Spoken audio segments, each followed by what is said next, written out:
When I walk up in the club and sing, everybody want to know my name.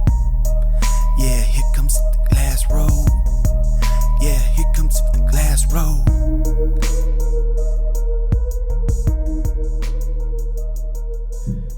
In my last video, when I said that the cops are going to get what they deserve when COVID-19 turns super bad, do you think that means that I meant that I'm excited about COVID-19? Do you think that I really enjoy COVID-19? Because my understanding is that COVID-19 will never go away. It's a permanent thing. That we are all going to be wearing masks for the rest of our lives. And we're all going to get vaccinated every year for the new variants. And I know how many variants there are. I keep track of them. There's a new one in the Philippines that is a variant of the Brazilian one. There's the Brazilian one. There's the New York one. There's the California one. There's the English one. There are more variants than that. There are tons of them. So we haven't even found all the variants yet. And my understanding is that the variants can get way more deadly.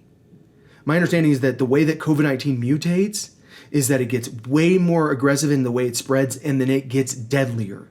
And so we're going to see a very sharp rise in deaths. Like, we are all about to get shocked by the deaths from actual COVID-19, and then we're going to get really shocked by the deaths from some of these vaccines.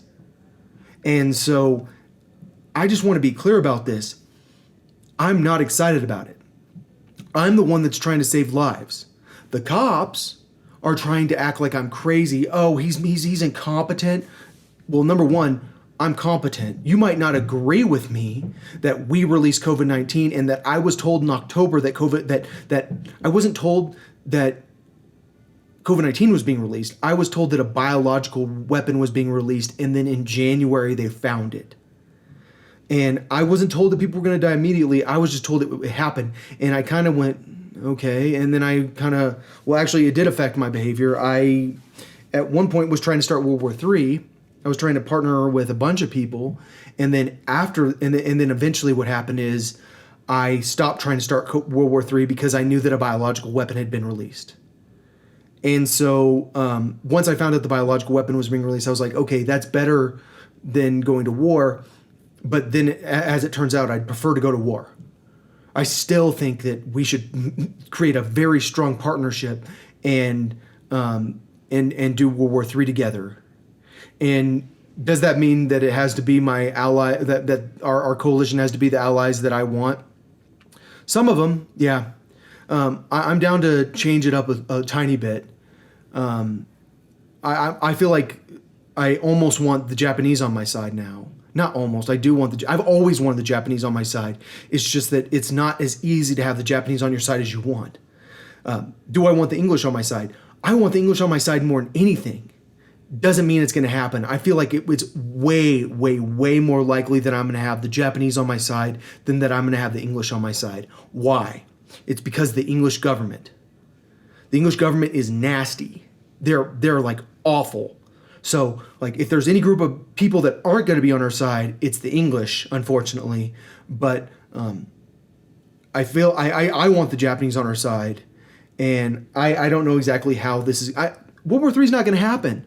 What's going to happen is everyone's going to, don't talk about it. He's crazy. He's crazy because they're protecting dirty cops that did bad stuff. And they're going to make sure that the dirty cops get away with what they've done. And then what's going to happen is that it's going to get very, very uncomfortable when the deaths turn that bad, when they find these new variants that are going to kill a lot of people. I mean, this is we're going to experience a massive amount of death. And then what I'm going to say is those spring breakers would have never been there if they knew that it was a biological weapon. And you guys kept it secret.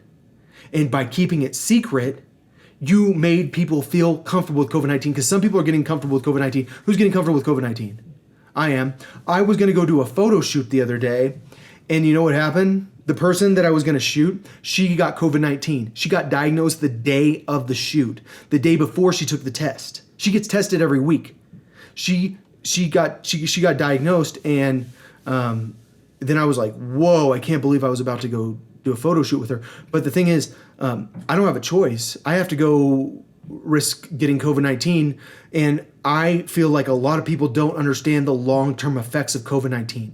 They don't understand that in the long term, this can get very, very, very bad. And so everyone's going to act like everything's fine. The police are going to act like they're not dirty cops and they haven't done terrible things and that they don't deserve to go to jail for what they've done. I'm talking about murdering and framing people for terrorism. I'm talking about robbing people. I'm talking about beating people up. I'm talking about constantly threatening people with guns. I'm talking about using your undercover status to get away with anything you want. The police are going to act like they didn't do anything, and what's going to happen is a lot of people are going to die. And so what I'm trying to say is I recognize that talking like that ruins my competency situation, because apparently being competent or incompetent is not about whether or not you understand your situation, whether or not you meet the legal definition of competency. Whether or not you're competent is whether or not you're normal. So if I was Christian and I was a religious nut and I followed your guys' belief system, I'd be fine.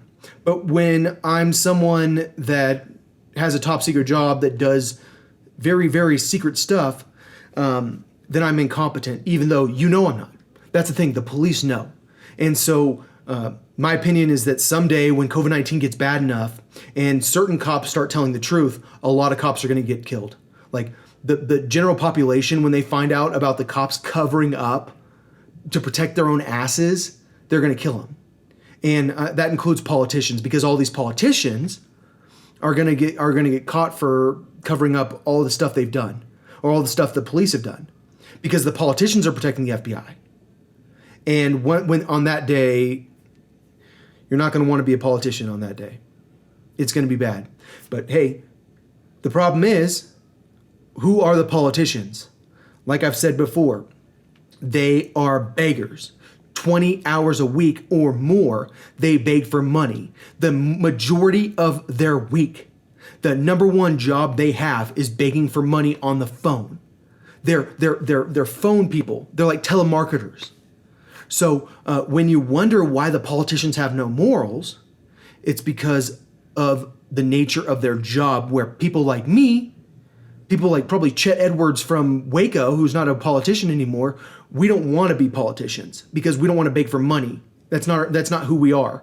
We're not beggars. But beggars move up to the top. They get put in charge because they raise the most money.